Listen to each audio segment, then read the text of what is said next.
नमस्कार, स्वागत है आपका वी टाइम न्यूज पर और आपके साथ मैं हूं पहली चौहान। बढ़ते हैं खबरों की ओर। गांधी जयंती पर आइए हम गांधी जी की कल्पना के अनुसार शांति, न्याय, सच्चाई के प्रति अपनी प्रतिबद्धता को नवीनीकृत करें। माननीय विधायक मोनिरुल इस्लाम महाशय ने 2 अक्टूबर को राष्ट्रपिता महात्मा गांधी के जन्मदिन पर विधायक भवन और गांधी घाट पर गांधी जी की प्रतिमा पर माल्यार्पण कर उन्हें श्रद्धांजलि दी। फरक्का ब्लॉक तृणमूल कांग्रेस के अध्यक्ष माननीय इलियास शेख, युवा तृणमूल कांग्रेस के अध्यक्ष आरिफ नायर, छात्र परिषद के अध्यक्ष जिसान शेख और ब्लॉक और क्षेत्रीय नेता भी उपस्थित थे। राज्य तृणमूल उपाध्यक्ष मोनिर हक और फरक्का ब्लॉक के विधायक मोनिरुल इस्लाम ने पहले फरक्का के गांधी घाट पर माला पहनाया। राज्य तृणमूल उपाध्यक्ष मोइनुल हक ने बाद में फरक्का के गांधी घाट पर गांधी प्रतिमा पर माल्यार्पण किया। फरक्का विधायक मोनिरुल इस्लाम अपने साथियों के साथ हमारे कैमरे में कैद हुए। 2 गुटों ने मालदान का भुगतान क्यों नहीं किया? दोनों ने मिलकर मालदान को फरक्का के गांधी घाट पर गांधी प्रतिमा के पास भुगतान करने के लिए 2 गुटों का गठन किया। अब सवाल आम लोगों या पार्टी के बीच है। देशेर जनक, जातिर जनक महात्मा गांधीजीर जन्मदिन আমাদের ফারাক্কা গান্ধীঘাটে তৃণমূল কংগ্রেসের পক্ষ থেকে ব্লক নেতৃত্ব, অঞ্চল নেতৃত্ব এবং শাখা সংগঠনের সমস্ত কর্মকর্তা, আমাদের ইলিয়াস সাহেব সহ অঞ্চল সভাপতি, প্রধান, পঞ্চায়েত সমিতির নির্বাচন এবং পঞ্চায়েত সমিতির সভাপতি, প্রতিনিধি, সবাই এসছি আর কি।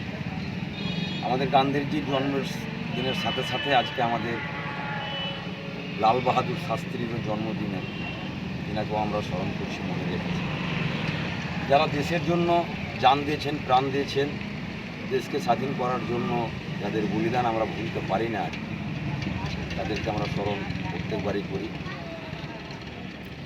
এবং আমি বলবো কি এই প্রথা আমাদের দেখে আগামী প্রজন্ম মনে রাখবে। নেতাজি এমনি এমনি হয়নি, ওনার একটা কাহানি আছে। উনি একটা সময় ট্রেনে সফর করছিলেন বিদেশ যাওয়ার জন্য। ইংরেজরা তাকে ট্রেন থেকে নামিয়ে দেব। উনি একজন ব্যারিস্টার এবং উকিল ছিলেন, আপনারা জানবেন, উকিল ছিলেন, আইনজীবী। তো যখন ট্রেন থেকে ওনাকে নামিয়ে দেয় তখন মনের মধ্যে প্রতিজ্ঞা করেছিলেন, তুমি এখান থেকে আমাকে ট্রেনে নামালা, আমাদের দেশ থেকে তোদেরকে তাড়াবো। এই যে আন্দোলন শুরু হলো নেতাজির, আর মহাত্মা যে কথাটা, সেটা কিন্তু রবীন্দ্রনাথ ঠাকুর দিয়েছিলেন ওনার কর্মজঙ্গ দেখে আর কি। মহান ব্যক্তি হিসেবে আমাদের বিশ্বগুরু, বিশ্বকবি আর কি রবীন্দ্রনাথ ঠাকুর, তিনি মহাত্মা কথাটা যোগ করেছিলেন।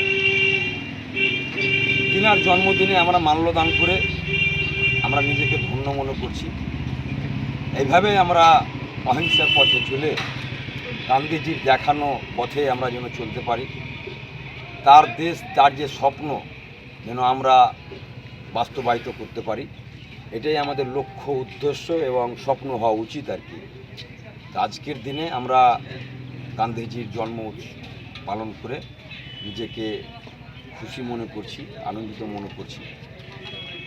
উনি পৃথিবী, সূর্য, আলো, চাঁদ যতদিন থাকবেন, উনি আমাদের ইতিহাসের পাতায়, মনের বুকে, অন্তরের অন্তরস্থলে সোনার অক্ষরে উনি লেখা থাকবেন। কারণ ওনার যে আদর্শ চলার পথ, গোটা বিশ্ব তাকে অনুকরণ করছে। সেই লোকটার জন্ম আমাদের ভারতবর্ষে হয়েছে। একজন ওনারা ভারতবর্ষে জন্মগ্রহণ করেছেন বলে আমরা কিন্তু ভারতীয় হিসেবে নিজেকে গর্বিত মনে করছি। তো ওনার মহাত্মা গান্ধী অমর থাকুক, আমরা এটাই চাইব। वी टाइम न्यूज के लिए मुर्शिदाबाद से मिलन सरकार की रिपोर्ट।